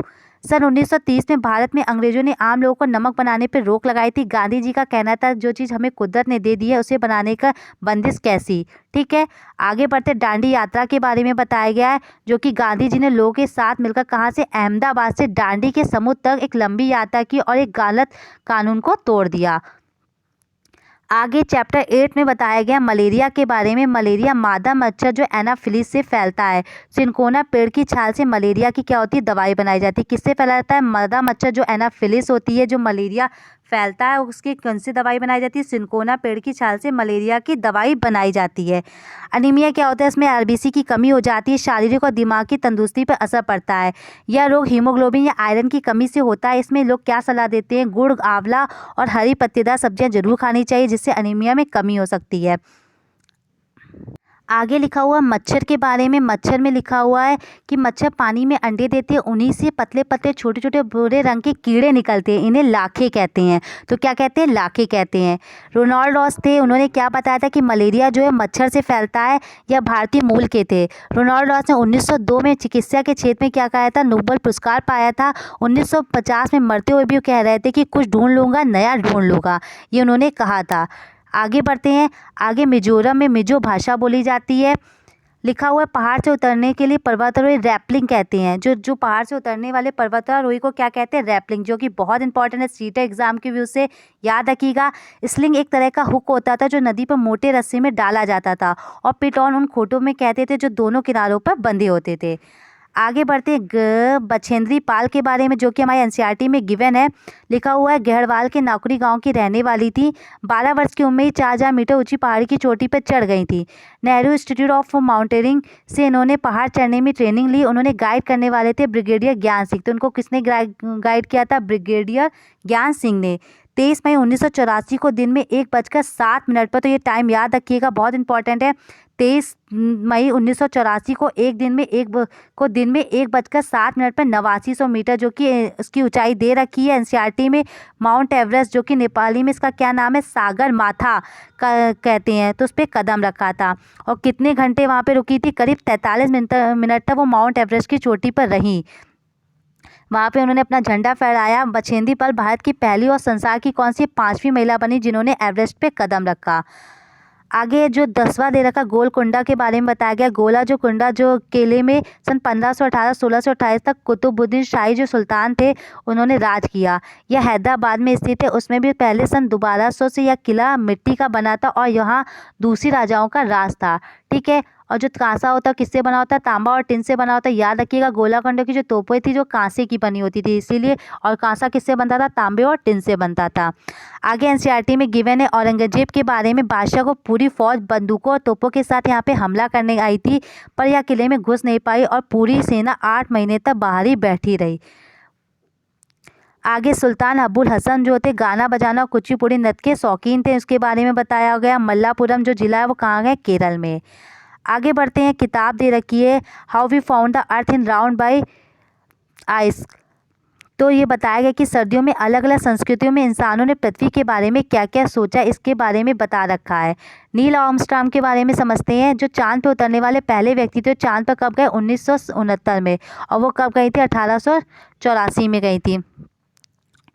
आगे बढ़ते हैं। सुनीता विलियम्स जो अंतरिक्ष में सबसे लंबे समय तक रहने वाली महिला थी। तो सबसे लंबे समय तक कौन रही थी? सुनीता विलियम्स रही थी। तारे अक्सर टिमटिमाते हैं। ऊपर कोई चमकीली चीज़ अगर तेज़ गति से चलती हुई दिखे तो वो कहलाती है, क्या कहलाती है? टूटता तारा या उल्कापिंड। वह होता है जो पृथ्वी के वायुमंडल में आते ही जल जाता है। अहमदाबाद से 18 किलोमीटर दूरी अल्डा जल की बावड़ी स्थित है। ठीक है। आगे बढ़ते हैं। चैप्टर 13 में दे रखा है, तो हम लोगों ने एक जो चैप्टर से जो एग्जाम के हिसाब से पॉइंट इंपॉर्टेंट थे वही मैं बता रही हूँ। तो आपको फर्जी में किताब पढ़ने की कोई, क्योंकि इसमें बहुत कुछ दे रखा है, तो मैंने सब वही आपके लिए बिल्कुल सिलेक्टेड मटेरियल है। तो वीडियो को शेयर कर दीजिएगा, और जिन्होंने अभी लाइक नहीं किया तो लाइक करते रहिएगा। मैं बहुत मेहनत कर रही हूँ आपके लिए, तो आप भी एक लाइक और शेयर और सब्सक्राइब तो कर सकते हो और वीडियो को शेयर कर सकते हैं। मुंबई से दिल्ली जो होता है वो कितने किलोमीटर है? 1400 किलोमीटर है। याद रखिएगा। लेह लद्दाख क्या है? एक इलाका है जहाँ सूखा, समतल और ठंडा रेगिस्तान है। तो ठंडा रेगिस्तान किसे कहते हैं? लेह लद्दाख को कहते हैं। लद्दाख में भी बहुत ही कम बारिश होती है। यहाँ पर घर जो होता है निचली मंजिल पर खिड़की नहीं होती है। छत बनाने के लिए पेड़ों के मोटे तने का इस्तेमाल किया जाता है। लकड़ी के फर्श पत्थरों को काट काट कर बनाए जाते हैं, और जो निचली मंजिल होती है उसमें जानवरों के लिए होती है, और ये लोग ऊपर ही रहते हैं, और निचली मंजिल पे क्या है? जानवरों को बांधते हैं। आगे 5000 मीटर की ऊंचाई पर बना एक मैदानी इलाका है जो सुनसान और पथरीला, जिसमें चौंग थोंग कहते हैं। वहाँ पे चंपा जाती है जो का पता चला, वो बहुत बड़े इलाके में 5000 लोग रहते हैं जो घुमंतू लोग हैं, जो हमेशा एक ही जगह पर नहीं रहते, घूमते फिरते रहते हैं। आगे लिखा हुआ है चांगपा खास तरह की बकरियां पालते, जो ये जनजाति थी, ये बकरियां पालती थी जिनके बालों से दुनिया का मशहूर पश्मीना ऊन बनाती थी। तो पश्मीना ऊन इम्पॉर्टेंट है, जो कि चांगपा जनजाति बनाती थी। ये लोग अपना पूरा घर और सामान घोड़ी और याक पर लाद कर घूमते रहते थे और अपने टेंटों को क्या कहते थे, रेबो कहते थे। तो क्या कहते थे, चांगपा जनजाति अपने टेंटों को रेबो कहती थी। तो आइए पश्मीना शॉल के बारे में समझते हैं। ये 6 स्वेटरों को बराबर गर्मी देती है। यह एक पहाड़ी बकरी है जो खास नस्ल के बालों से बनती है। ये लगभग 5000 मीटर की ऊंचाई पर रह सकती है। तो बकरी जो है 5000 मीटर की ऊंचाई पर रह सकती है। या सर्दियों में तापमान 0 डिग्री सेंटीग्रेड से भी बहुत कम, मतलब -40 डिग्री सेंटीग्रेड चला जाता है। या गर्म पर और मोटी बिल्कुल नहीं होती है। एक पश्मीना शॉल को बनाने के लिए कितना टाइम लगता है, तो 250 घंटे लगते हैं एक पश्मीना शॉल को बनाने के लिए। आगे बढ़ते हैं, चांगपा याक के बालों से बुनाई करके पट्टियाँ बनाते हैं। ये बहुत मजबूत होती है और गर्म भी। टेंट लगाने से पहले ज़मीन में 2 फुट गहरा गड्ढा खोदते हैं, फिर गड्ढे के आसपास की ऊंची ज़मीन पर टेंट लगाते हैं। क्या करते हैं, फिर क्या करते हैं, गड्ढा ढूंढते हैं और फिर उस पर टेंट लगाते हैं। ये लोग जो चांगपा जनजाति थी वो ये करती थी। रेबो के पास ही भेड़ बकरियां रखने की जगह को चांगपा लेखा कहते थे। तो जो रेबो, जो उनका टेंट था जिन्हें रेबो कहते थे, वहीं पर क्या करते थे लोग, भेड़ बकरियाँ को क्या करते थे, रखते थे, और जिसको क्या कहते थे, चांगपा लेखा कहते थे। आगे जम्मू कश्मीर के बारे में क्या बताया गया है, तो इसके जो घर थे वो गली कूचे में दिखती थी। यहाँ पे बेकरी होती थी क्योंकि यहाँ के लोग रोटियां नहीं बनाते थे। कश्मीरी लोग अपने खाने के लिए रोटी घर में नहीं बनाते थे, दुकान या बेकरी से ही क्या करते थे, रोटी को खरीदते थे। जम्मू कश्मीर के श्रीनगर में कौन सी डल झील है। श्रीनगर से बाहर से आए टूरिस्ट हाउस बोट में रहते थे। जो टूरिस्ट आते थे श्रीनगर घूमने के लिए वो किस में रहते थे, हाउस बोट जिसे कहते थे। एक प्रकार की नाव होती थी। हाउस बोट 80 फुट लंबी और 8 से 9 फीट चौड़ी होती थी। हाउस बोट और कई घरों को अंदर की छत पर लकड़ी की सुंदर नक्काशी होती थी। इसमें खास डिज़ाइन होता था जिसे क्या कहते थे, ख़त्म बंद कहते थे। डिज़ाइन को क्या कहते थे, ख़त्म बंद कहते थे, जो जिक्सा पजल जैसा दिखता था। आगे बढ़ते हैं, यहाँ के पुराने घरों की खासियत थी जालीदार खिड़कियाँ। तो यहाँ के जो घरों की खासियत क्या थी, जालीदार खिड़कियाँ। ये बाहर की और उभरी होती थी। इन्हें क्या कहा जाता था, इन्हें डब कहा जाता था। क्या कहा जाता था, डब कहते थे। बोट की तरह बने लकड़ी के डोंगे पानी पर तैरते रहते थे। श्रीनगर की डल झील और झेलम नदी, इन लोगों को कई परिवार रहते थे। इसमें क्या रहते थे, कई परिवार रहते थे इस झील पे जो झेलम नदी के किनारे थी बोट में। आगे बढ़ते कश्मीर के गांवों को पत्थरों को काटकर एक ऊपर एक रखकर बनाए गए घर कश्मीर के गांवों में दिखते हैं। पत्थरों के ऊपर मिट्टी की पुताई की जाती है, लकड़ी की इस्तेमाल भी। घर की ढाल जो होती है वो ढलवा होती है। तो क्या होती है, ढलवा होती है, याद रखिएगा। पुराने घरों की खासियत है कि पत्थर, ईंट और लकड़ी को मिलाकर बनाया जाता था और घरों के दरवाजे और खिड़कियाँ जो होती है वो डिजाइनदार मेहराब बने होते थे। कच्छ के बारे में बताया गया, तो कच्छ एक इलाका जो गुजरात में स्थित है। यहाँ पे कब भूकंप आया था, तो याद रखिएगा, पूछा जा सकता है। 26 जनवरी 2001 को अहमदाबाद गुजरात में भूकंप आया था। ठीक है, ये बात क्लियर हुई होगी। आगे बढ़ते हैं, गांधी जी बहुत करीब के साथी थे। गांधी जी के बहुत करीब के साथी कौन थे, जो कि एनसीईआरटी में बताया गया, महादेव भाई देसाई थे। वर्धा शहर कहाँ है और गोरेगांव कहाँ है, महाराष्ट्र में है। तो वर्धा शहर और गोरेगांव महाराष्ट्र में है। चैप्टर 7 में बताया गया, अफसाना मंसूरी खुद एक बुलंद मजबूत दीवार है जो कि मुंबई की नागपाड़ा बास्केटबॉल एसोसिएशन की। ठीक है, इस बात क्लियर हुई। अब आपको आगे बढ़ते हैं। लिखा हुआ, इस टीम के खेल सिखाने वाले नूर खान थे जिन्होंने खेलने के ग्राउंड के बारे में बताया, बच्चू खान प्ले ग्राउंड। क्या कहा गया इसे, बच्चू खान प्ले ग्राउंड, जो मुस्तफ़ा खान नाम की एक व्यक्ति से पढ़ा। विक्टोरिया टर्मिनल रेलवे स्टेशन कहाँ है, मुंबई में, जो कि एनसीईआरटी में दे रखा है। आप पूछा जा सकता है आपसे 4-5 पॉइंट में, तो याद रखिएगा। आगे चैप्टर 19 में बताया गया है, वन ग्राम जो गुजरात में है। वन ग्राम कहाँ है, तो गुजरात में, याद रखिएगा। यहाँ सर्दियों में खेत में ताज़ी सब्जियों को मसाले के साथ एक मटके में भरते हैं और सील बंद कर सकते हैं। कोयले के अंगारों में मटके को उल्टा रखकर क्या करते हैं, सब्जी को पकाते हैं। इसी सब्जी को कहते हैं ऊंधियू कहते हैं। तो ऊंधियू गुजरात में क्या, ऊंधियू का मतलब क्या होता है, उल्टा। ठीक है। 18 दिसंबर 2007 को आंध्र प्रदेश में कई किसान खेती से हुए घाटे के कारण बैंक का कर्जा नहीं चुका पाए, जो जेल भेज दिए गए थे। यह कहानी आंध्र प्रदेश के नालप्पा रेड्डी जैसी ही है। ठीक है। सरकारी आंकड़ों के साथ इन्हीं कारणों से सन 1997 से 2005 तक 1,50,000 किसान अपनी जान खुद दे चुके थे। ये कि दे रखा है, तो ये आपका एग्जाम पॉइंट ऑफ से ज़्यादा नहीं, लेकिन हो सकता पूछा जा सके, इसलिए मैंने ये पॉइंट इंक्लूड कर लिया था। आगे, रंग बिरंगे पत्तों वाले पौधे जो क्रिप्टॉन की जड़ें बहुत ज़मीन के बहुत अंदर नहीं हो जाती, ज़मीन उपजाऊ बनाती है जड़ों से, पत्तों से, शाखाओं के सड़ने और केचुए से। केचुए क्या करते हैं, हमारी हेल्प क्या करते हैं, ज़मीन में छेद बनाते रहते हैं जिससे ज़मीन पोली हो जाती है और इनके मल से अधिक उपजाऊ बनती है। ठीक है, ये बात क्लियर हुई होगी आपकी। आगे जो चैप्टर 20 है इसमें बताया गया कुड़ुक जो भाषा है झारखंड की, जो कि पूछा गया है कहाँ की है, तो झारखंड की जो एक जंगल है। ठीक है। कुरुम भाषा में तोरांग का मतलब है जंगल।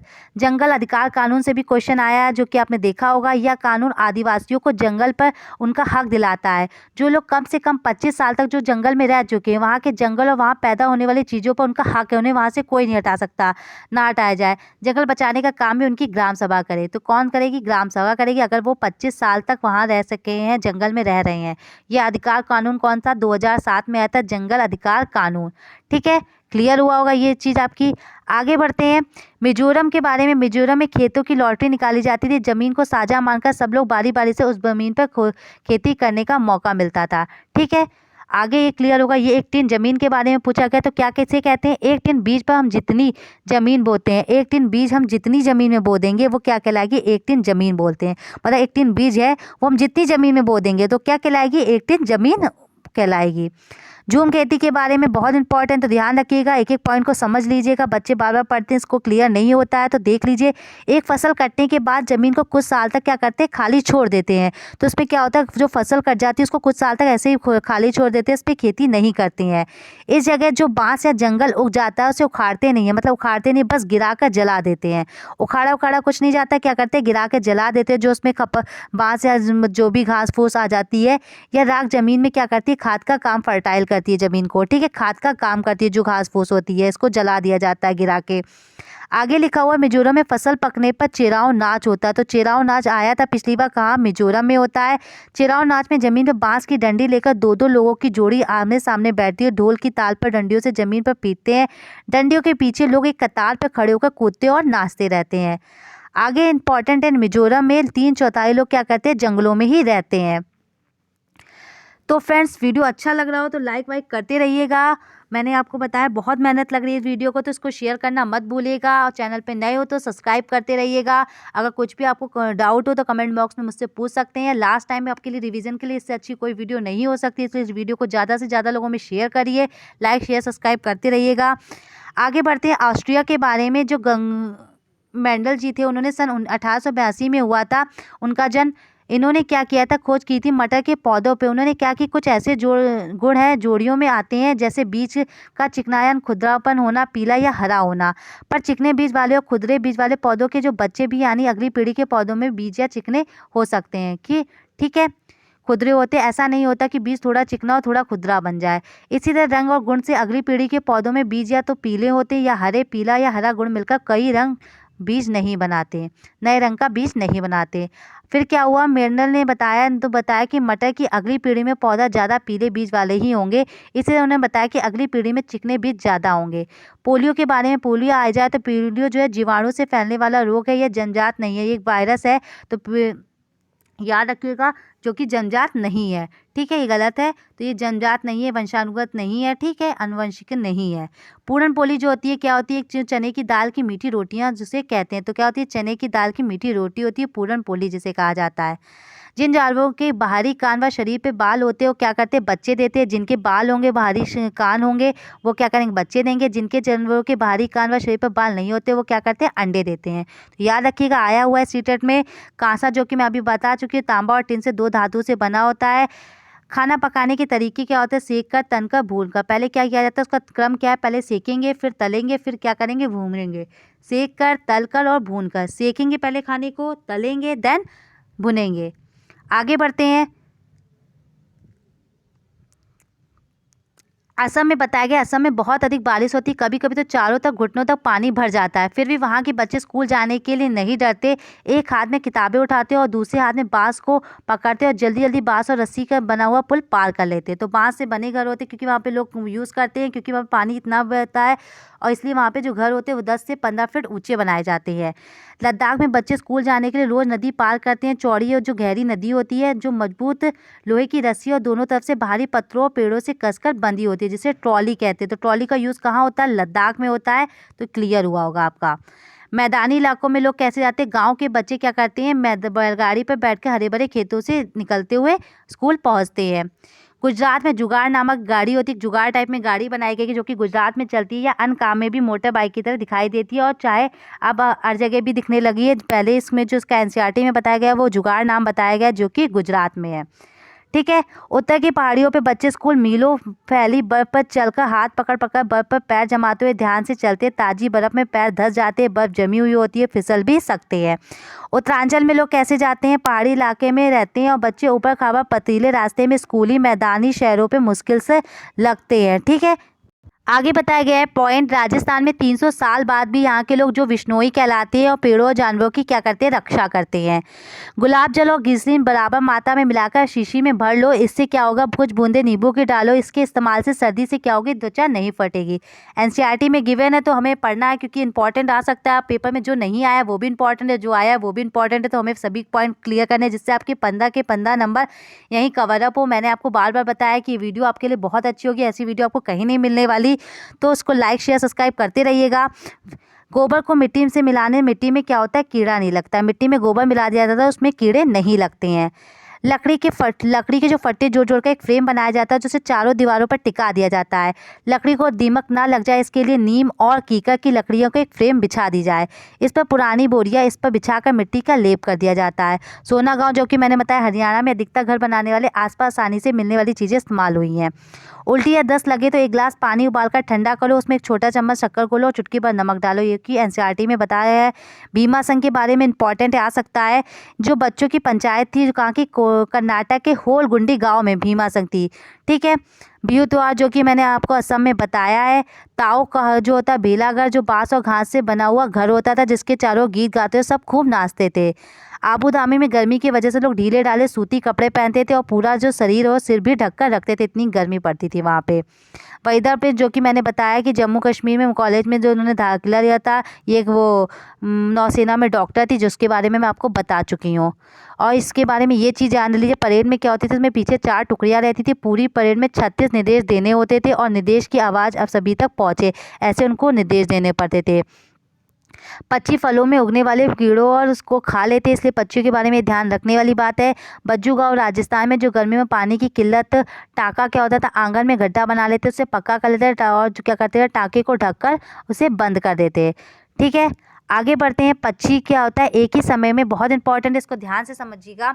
पक्षी एक ही समय में 2 अलग अलग चीज़ों पर नज़र डाल लेते हैं। जब से ये बिल्कुल सामने देखते तो उनकी दोनों आंखें एक ही चीज़ पर फोकस कर होती, क्योंकि उनकी जो पुतली होती है वो घूम नहीं पाती है, जो कि मैंने आपको पहले ही क्लियर कर दिया था। सन 2004 दिसंबर में आई सुनामी के कुछ समय पहले जानवरों के अजीब व्यवहार और उनके द्वारा दी गई चेतावनी भरी आवाज़ों को अंडमान में एक खास आदिवासी जाति समझ गई। उन्होंने यह इलाका खाली कर दिया। तो वहाँ पे मतलब आने वाला था, तो जानवर क्या होते हैं? पहले से जो आने वाला खतरा होता है उसे भाप लेते हैं, जिससे वहाँ के लोग बच गए थे। तो ये अब बताया गया है एनसीईआरटी में, जो कि अंडमान निकोबार में हुआ था। हाथी को उसके दांत, गेंडे के सिर और शेर मगरमच्छ को और सांप को क्या होता है? उनकी खाल और कस्तूरी हिरण को थोड़ी सी खुशबू से मार दिया जाता है। तो ये सब चीज़ें उनकी मार के यूज़ की जाती हैं, याद रखिएगा। सांप जो होते हैं किसान के दोस्त होते हैं। सांप ना तो फसलों को चूहे से और उनसे बचाते हैं, क्या कहते हैं? चूहों को खा लेते हैं और जिससे फसलों को बचाते हैं। जॉन मैंसल के बारे में बताया गया, उनमें बीज चिपक जाते हैं तो कपड़ों पे, तो माइक्रोस्कोप की सहायता से देखा कि बीजों में छोटे छोटे क्या हुक होते हैं। यह देखकर मेस्टर को आइडिया आया किसको? वेल्क्रो बनाने का। ठीक है। चाय जो असम में होती है, भिंडी और कॉफ़ी अफ्रीका से, जो कि मैंने अभी आपको बताया था। उत्तराखंड में एक नई दुल्हन ब्याह के बाद वह झरने से तालाब पर जाकर सिर झुकाती है। आज शहरों में इस रिवाज का एक मज़ेदार रूप दिखता है, जो दुल्हन घड़ी में किसी नल के पास जाकर पूजा करती है। ठीक है। जैसा कि एनसीईआरटी में, तो एक बार आप पढ़ लीजिए, जो कि इंपॉर्टेंट होगा उसको मैं आपको बताती जाऊंगी। आगे लिखा हुआ 1986 में जोधपुर और आसपास के इलाकों में सूखा पड़ा था, तब भूली बिस्सी बावड़ियों में एक बार फिर से तक किया गया। मोहल्ले के लोगों ने मिलजुल कर बावड़ी में 200 ट्रक से भी ज़्यादा कूड़ा निकाला। बावड़ी ने फिर से शहर में पानी पिलाया। इसके बाद चारों मोहल्ले वालों ने भी इसे दिया। तो क्या था? बावड़ी थी जिसमें बहुत सारा कूड़ा जमा था। लोगों ने क्या किया? कूड़े को निकाला, जो 200 ट्रक से भी ज़्यादा कूड़ा था। फिर ये जो बावड़ी थी वो पानी पीने के लिए यूज़ की गई। ठीक है। आगे दड़की भाई, जो अलवर ज़िले में था राजस्थान में, इसमें तालाब बनाने का गांव था। माइक्रोस्कोप एक चीज़ जो होती है 1000 गुनी दिखती है। 17 नवंबर 2007 दिल्ली नगर निगम में बहुत से स्कूलों को हजारों बच्चों को क्या हो गया था? अनीमिया हो गया था। आगे बताया गया है कि आगे देखते हैं, गोलाकंडे किले की बाहरी दीवारें में 27 बुर्ज है। सुनीता विलियम पृथ्वी को 360 किलोमीटर दूर स्पेसशिप में गई थी। आगे देखते हैं, कहाँ की चीज़ कौन सी फेमस है, जो कि एनसीईआरटी में दे रखा है। कुल्लू की शॉल, असम में सिल्क, मधुबनी पेंटिंग, कश्मीरी कढ़ाई एम्ब्रॉयडरी। केरल में भी नारियल के वृक्ष होते थे। पचमपली जो कलमकारी साड़ियाँ होती थी। प्लास्टिक और पेंट को बनाने के लिए भी तेल का इस्तेमाल किया जाता था। तो ये सब इंपॉर्टेंट है, याद रखिएगा। जिसमें मैं इंपॉर्टेंट बता रही हूँ उसको ज़्यादा ध्यान से देख लीजिएगा।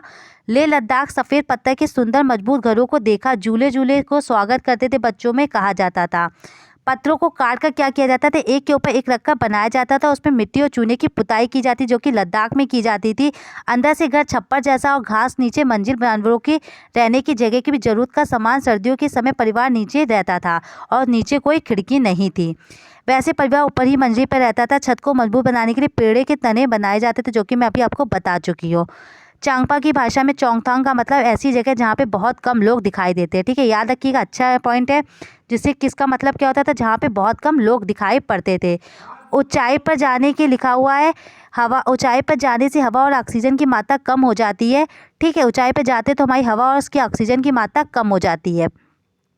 आगे लिखा हो, -40 डिग्री 30 सर्दी से बचने के लिए बकरियों के शरीर पे बहुत ही बारीक और नरम बाल उग जाते हैं, जो गर्मियों में झड़ जाते हैं। इन्हें बाल बहुत पतले होते हैं, तो इनके जो बाल होते हैं 6 बाल और हमारे एक बाल के बराबर। तो उनके 6 बाल, मतलब उनका जो एक बाल होता है हमारे 6 बाल के बराबर होगा। जिसमें पश्मीना शॉल में नहीं बुना, केवल खास बुनकर के हाथों द्वारा बुना जाता था, जो एक शाल बनाने में 250 घंटे लगते थे। याद रखिएगा, इंपॉर्टेंट। आगे लिखा है, छाती पर स्टेटोस्कोप लगाकर धड़कन सुनते। हार्ट बीट सुनने के लिए स्टेटोस्कोप का यूज़ किया जाता है। छोटा भीम गोरेगांव महाराष्ट्र आने भीमराव अंबेडकर अफसाना दीवार फान चुकी, जो इसकी मां ने खड़ी की थी। बाजरा वनग्राम, जो कि गुजरात में। बीजों का संरक्षण कैसे, सूखी लौकी को मिट्टी में लीप कर उसके बीजों को क्या करा जाता था, रखा जाता था। आगे बढ़ते हैं, आगे देखा सूरमणि जो जंगल बचाओ अभियान था, उसमें सूरमणि के बारे में बताया गया है। झूम खेती के बारे में समझते हैं। लिखा हुआ है, फसल के समय ही अनचाही घास और पौधों को काटते नहीं और गिरा देते, ताकि ज़मीन में मिट्टी में मल जाए, जिससे ज़मीन उपजाऊ हो जाए। झूम खेती, जो कि आपको पता है मिजोरम में, चेराव नाच भी मिजोरम में। यहाँ पे 3 से 4 लोग जो होते थे, 3/4 लोग क्या होते थे, मिजोरम में जंगल में ही रहते थे। जंगल में लोग यहाँ ज़्यादा रहते थे। आगे बढ़ते हैं, एक किसान दानों को भूसे से अलग करना चाहता है। जिस प्रक्रिया में यह किया जाता है वह क्या कहलाती है, निष्पावन। तो ये इंपॉर्टेंट है, याद रखिएगा। किसान क्या करता है, दानों को भूसे से अलग करना चाहता है, जिस प्रक्रिया को क्या कहा जाता है, निष्पावन। एक पुल जिसका रक्त, एक जो पुरुष है उसका रक्त ओ है और ए रक्त समूह यानी स्त्री को शादी कर लेता है, इससे पहले बच्चे रक्त समूह ओ होने की संभावना तो कितनी होगी, 50%। टूटता तारा जो उल्का है। ठीक है, आगे बढ़ते हैं, क्या देखते हैं, इंपॉर्टेंट क्या है। क्वथन और वाष्पीकरण में क्या अंतर है, ये देख लीजिए। आया हुआ है सीटेट में, साइंस के भी क्वेश्चन आ जाते कभी कभार ईवीएस में। वाष्पीकरण किसी भी तापमान पर हो सकता है, जबकि वाष्पीकरण में नहीं। ठीक है, आगे नींबू साधारण पानी में डूब जाता है, लेकिन नमकीन पानी में क्या होता है, तैरता रहता है। क्योंकि नमकीन पानी का जो डेंसिटी होती है वो साधारण पानी की डेंसिटी से अधिक होती है, इसलिए होता है वो उसमें डूब जाता है। पके हुए चावल को रेफ्रिजरेटर में अपेक्षाकृत लंबे समय तक सुरक्षित रखा जाता है, क्योंकि कम ताप पर जो रोगाणु होते हैं वो निष्क्रिय हो जाते हैं। ठीक है, रक्त की जांच द्वारा जिसकी उपस्थिति में मलेरिया की पहचान होती है, क्या होती है, लाल रक्त कणिकाओं में मलेरिया परजीवी मतलब प्लाज्मेडियम होता है। आगे बढ़ते हैं, पानी में मौजूद रोगाणुओं को खत्म करने के लिए क्लोरीन का उपयोग किया जाता है। ठीक है, किसका उपयोग किया जाता है, क्लोरीन का किया जाता है। याद रखिएगा, सीटेट के एग्जाम के पॉइंट ऑफ व्यू से इंपॉर्टेंट है। कठोर जल को मृदु जल बनाने के लिए इसे उबालते हैं, फिर क्या करते हैं, उसे चूना जल मिलाते हैं। भारोत्तोलकों को प्रायः ज़्यादा मांसपेशियों और बॉडी मास बनाने की आवश्यकता होती है, इसके लिए उनको क्या लेना चाहिए, उनको प्रोटीन का आहार सबसे ज़्यादा लेना चाहिए। ठीक है, ये क्लियर हुआ होगा। मछली का, जिसको एक्वेरियम भी कहती है, हवा वाला पंप रखा जाता है, जिसमें अधिक ऑक्सीजन को पानी में घुलने देने के लिए। ठीक है, अधिक ऑक्सीजन को पानी में घुलने के लिए क्या उसमें हवा वाला पंप रखा जाता है, जो जिससे मछली जो होती है एक्वेरियम में सुरक्षित रहे, मरे ना। मगरमच्छ जमीन व पानी में रहने वाले जीव जंतु होते हैं और अंडे भी देते हैं। ये मगरमच्छ के बारे में क्लियर हुआ। शब्द समूह आपस में मिलकर्ती रूप, मच्छर, मलेरिया, एनीमिया। ठीक है, जब एक मछली को पहले से उबले लेकिन कमों में तापमान पर ठंडे किए पानी में भरे एक्वेरियम में डाला जाता है तो वो मर जाती हैं। ऐसा इसलिए होता है क्योंकि मछली का एक्वेरियम का जो पानी होता है वो खनिज रहित होता है। ये क्वेश्चन आया है, ध्यान रखिएगा। ऐसा क्यों होता है? क्योंकि वो जो पानी होता है वो खनिज रहित होता है, इसलिए जो मछलियाँ होती हैं मर जाती हैं। चांद की सतह की विशेषताएं क्या होती है? पानी नहीं है, गहरे गड्ढे या ऊंचे पहाड़ है। ठीक है, इसकी जो विज्ञान की स्टडी को क्या कहते हैं? सेनोलॉजी कहते हैं। ठीक है, डेंगू और जापानी मस्तिष्क ज्वर जो होता है वो किससे फैलता है? तो ये फैलता है जब मच्छरों से फैलता है। ठीक है, ये क्लियर होगा। एक संतुलित प्रश्न पत्र बनाने के लिए निम्नलिखित चरणों से गुजरना पड़ता है, तो ये तरीका याद रखिएगा। सबसे पहले हम डिज़ाइन तैयार करेंगे, फिर ब्लूप्रिंट तैयार करेंगे, प्रश्न लिखेंगे और उनका संपादन करेंगे और अंक योजना लिखेंगे। आगे बढ़ते हैं। तो फ्रेंड्स, ये आगे नहीं, अब हमारा सारा कवर अप हो गया। आपने देखा होगा कि मैंने पूरी एनसीईआरटी एक पेज में करवा दी है। अब आपको कहीं और जाने की ज़रूरत नहीं है। फ्रेंड्स, जो सीटेड इंपॉर्टेंस है आपके मैंने सारा करा लिया। ये आपकी लगभग 1 घंटे की वीडियो अगर आपने लास्ट में देख ली है पेपर के जाते टाइम, तो आपका सब कुछ सही, मतलब समझ लीजिए ईवीएस में जो 15 नंबर है वो आपके पक्के हैं। तो वीडियो को शेयर ना करना भूलिएगा, शेयर को सबसे ज़्यादा शेयर करिएगा। एक ही वीडियो में आप सब कुछ कर सकते हैं। तो ये आपका पूरा एनसीईआरटी का निचोड़ है। अब आपको बुक्स कहीं कुछ पढ़ने की ज़रूरत नहीं है। तो वीडियो को लास्ट तक देखिएगा, ज़्यादा से ज़्यादा लोगों में शेयर करिएगा। आई होप मैंने सारे पॉइंट कवर किए। आपको कोई भी अगर आपने ये पढ़ लिया तो आपके 15 नंबर तो पक्के हैं। और कुछ मैंने पेडालॉजी के भी सेशन आपको वो करी है, तो वो भी आपके लिए इंपॉर्टेंट है। तो इसको जरूर पढ़ के जाइएगा, वीडियो को शेयर कर दीजिएगा। Thank you for watching. Thank you friends, मिलते हैं नेक्स्ट वीडियो में। और मैंने सब प्रीवियस ईयर भी करवाए हैं, तो वो आप मेरी प्लेलिस्ट में जाके चेक कर सकते हैं। उसका मैंने लिंक आज शेयर किया है, वो आप देख सकते हैं कम्युनिटी टैब पे। तो उस वीडियो को देखते रहिएगा। Thank you for watching. Thank you friends.